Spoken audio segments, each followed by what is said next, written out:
Oi guys, Scrappy again today. Hope you're all doing well and enjoying your day so far. Championship Saturday is over here in Toronto. What a day we had. Major matches, major drama as well from start to finish, setting up arguably some of the most perfect storylines that we have ever seen in the CDL. Sunday is going to be immense. Very much into your thoughts in the comments below. Hit the like button if you enjoy. Subscribe if you're new as always, I greatly appreciate it. Shout out as well the incredible Toronto team and venue and organisation for setting this whole thing up. And of course, the fans themselves. The crowd, the fans are just mesmerisingly good at this event, and it was pumping in there today. Toronto versus OpTic was mega, absolutely packed grandstands from front to back, and what a series we had. And obviously when OpTic play anyone, it's pretty rare that you see any crowds give the OpTic green wall a challenge, shall we say, but Toronto absolutely did that today.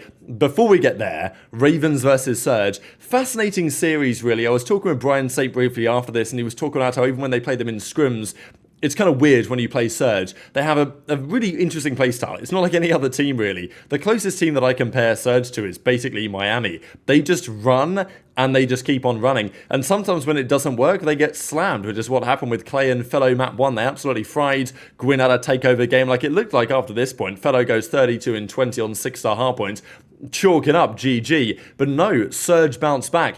Their search and destroy is good. They take the win pretty emphatically in the search and destroy. Who goes 15-4 on the ReeaL search. I feel like the way that they play naturally, Surge, is gonna indicate inconsistency from top to bottom, and I felt like their playstyle wouldn't work as well on LAN, which I feel like is probably somewhat true, but it still works against the Ravens here, right? And aBeZy, he made a real statement in this series, because at the start of the season, aBeZy was right up there in the conversation for Rookie of the Year, but he was on a sub, right? They had Arcetes, they had Illy, and they had aBeZy running an SMG, far from his preferred role. Now he's finally on the role that he wants to run, and all of a sudden, can you believe it? He's absolutely frying. This guy was right up there, obviously playing Gwyn, basically the Rookie of the Year leader for this year, and they just get the job done. They win a Game 5 or Round 5 control on the high rise, and they close out an emphatic ReeaL hardpoint. So Carolina kind of lost full.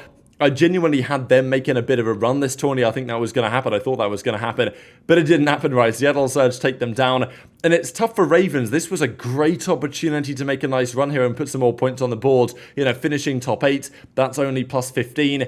It's okay, but Seattle, they get plus 30 points for that. A top 6 is massive when it comes down to the World Championship race. And of course, when Ravens go to their home major, what was meant to be their home major, it ain't anymore, baby, right? It's going to be in Burbank, Los Angeles with no fans. So it's not ideal. And even looking at the numbers here, like Gwyn went positive, Clay was just negative, but, you know, not quite a red carpet on the other side, because aBeZy had the most damage in the lobby. Not quite, actually. Gwyn had that number, but on his team for sure. But they won the game anyway. But honestly, like, it was Ravens that outslayed so heavily map 1, and then it kind of fell apart from then to the rest of the series, right? So Surge, they continue onwards. Then we had FaZe versus the Subliners, and wow, what a series we had here.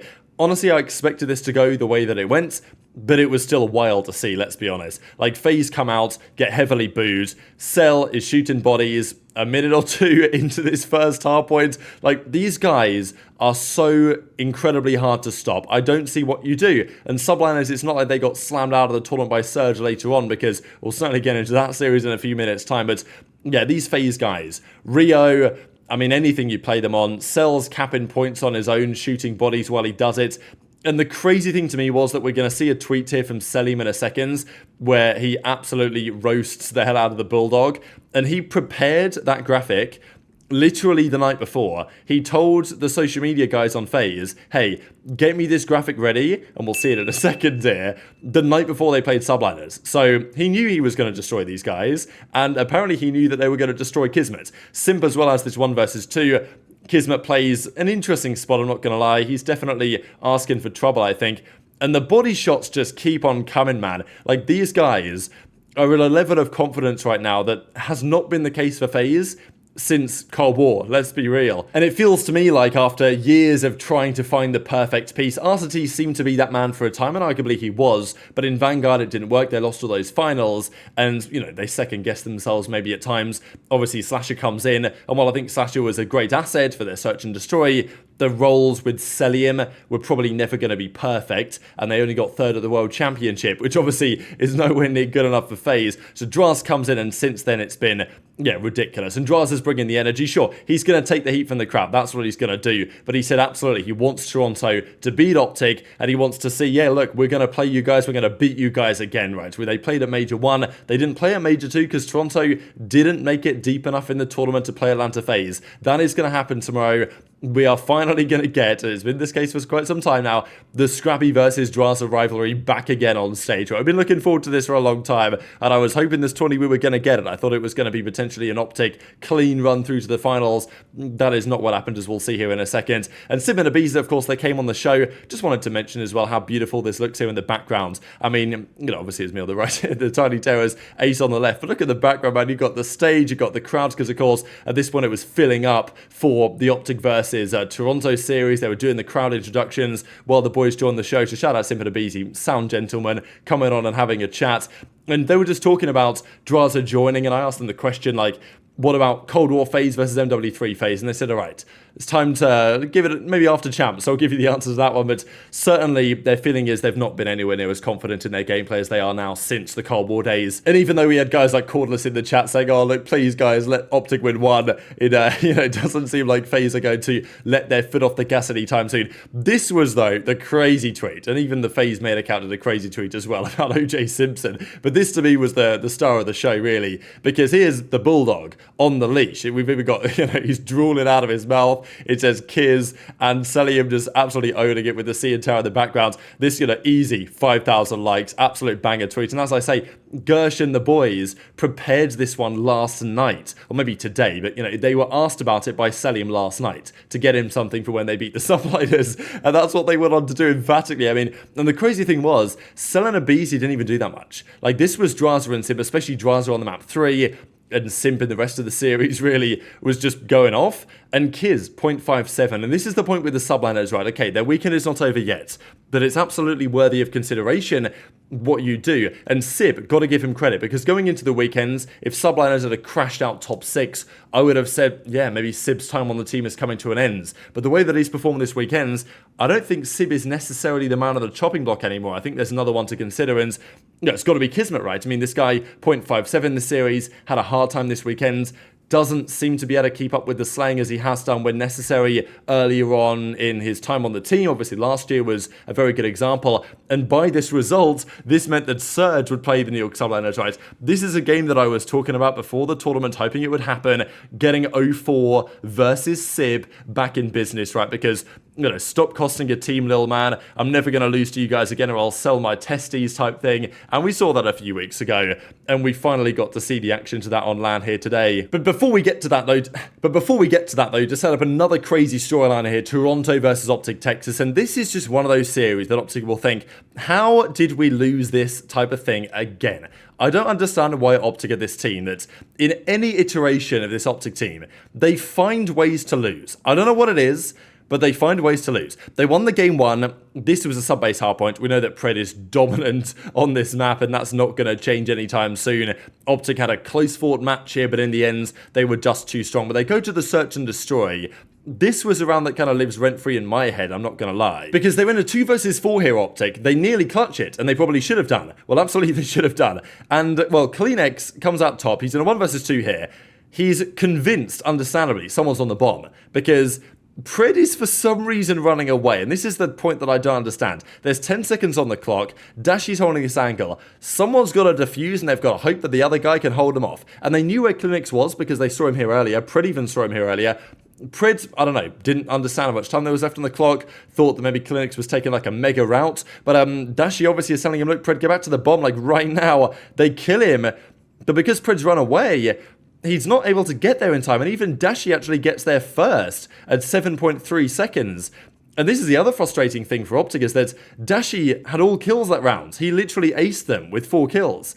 But because he blows up to the bomb, they then don't get the streak, right? I mean, his streak ends, and CleanX is like, wait, what? What do you mean they weren't on the bomb? So this was such a confusing round. and just one of those rounds that will kind of go down in history maybe as being just a questionable decision, right? And shortly after that, it was all over. And even CleanX and Insight said, yeah, I made a crap play. That's at least what I thought for 15 seconds. And then magically the bomb exploded and we won the round. So that was a weird one. And this was a Karachi search and destroy that OpTic were very good on for some time. I genuinely thought, looking at this map set, I was like, damn, this is a nice map set for OpTic Texas on paper. And it probably should have been. Scrappy made a great play here as well to clutch this round against Shotzzy. Okay, maybe there was some crowd cheese in the defuse, but I thought Scrappy made absolutely the right play. The other thing with Scrappy as well is this guy is like always the top performer on the team. It's absurd how consistently good Scrappy is. Like every single series, he is always there delivering the damage. And okay, yeah, this was the other FaZe tweet when they beat the Subliners, which yeah, I don't really want to comment on too much more than this, to be honest, because we've got another series to discuss. This, though, was criminal behavior. And OpTic were up 2-1. They'd won a nice offense the previous rounds.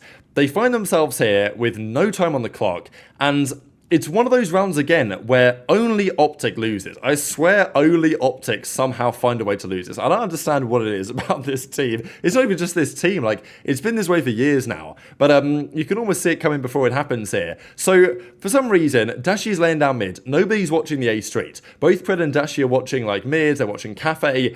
CleanX just runs down the street, gets the blood. Pred gets one but gets traded. Scrappy, in the meantime, runs a mega route all the way through spawn and no one picks him up. And then they just walk into the hill and capture the final zone they needed. Like, it's the same thing that Subliners did the other day online, where, you know, there's a few seconds left. They just heavily turtled. But they turtled and didn't even look the right way. That's what confuses me. They were clearly checked out after this one as well, because they lost the final round on the defense pretty emphatically. And Kenny had a really rough time. And I think that's the keynote of this series, honestly. Especially because going into this series, there were some talks, and understandably, about OpTic Scrappy, right? And it continues in Scump's Twitch chat, I'm sure, to this present moment. And my theory was, okay, let's see. Let's see how Scrappy does against this team, and let's see how the AR duo of OpTic does against Scrappy. And Kenny, despite, I think, great comms, great leader, on LAN, we expect him to level up. And that was not the case in this series at all. Had a real stinky series. I think he honestly felt like he was just catching bad timings, and therefore was getting in his own head about it somewhat. I will say as well, this final map, OpTic probably could have won this as well. Like, they had a good chance to win this. They had a nice advantage at some point in this game as well, but then for the next 3 hills, they just solo challenged and didn't trade anything, which is a mistake that continues to bite them. So Scrappy was on the interview saying, yeah, these guys just broke down, you know? And honestly, looking at the game 2, the game 3, maybe even the game 4, like, there's moments they will look back on. And this was a wild tweet as well, I'm not going to lie. We know that Lillian, of course, after the 20v1 Dashy thing, I don't know if she got ghosted or not. I don't really care, to be honest. But here she was in the OpTic jersey the other day, getting ready for the show. And they clearly have got her a Toronto jersey. And, well, as they say, have fun with your 21 crony. We got the Lily season buff now. So, yeah, that was a sensational tweet, a bit of content there for the Ultra guys, getting Lillian involved as well. And these were the overall numbers. Kenny, to be fair, had a lot of damage this series, but he did have a 0.7, right? And, you know, if you're not cleaning up the kills, even if you're dropping 16,500 damage, there is going to be a problem there. And I think Envoy's 0.9 was a more impactful Envoy. 0.9 that showed. Insight made a big play towards the end. Like, these Toronto guys definitely, I think, get better on LAN. And, well, we're going to see how that goes for the rest of the tournament when they play FaZe tomorrow. But, of course, all these results set up an absolutely incredible set of storylines. Drazah versus Scrap tomorrow. 04 versus Sib coming up right about now. And then OpTic versus Miami. And this 04 versus Sib series,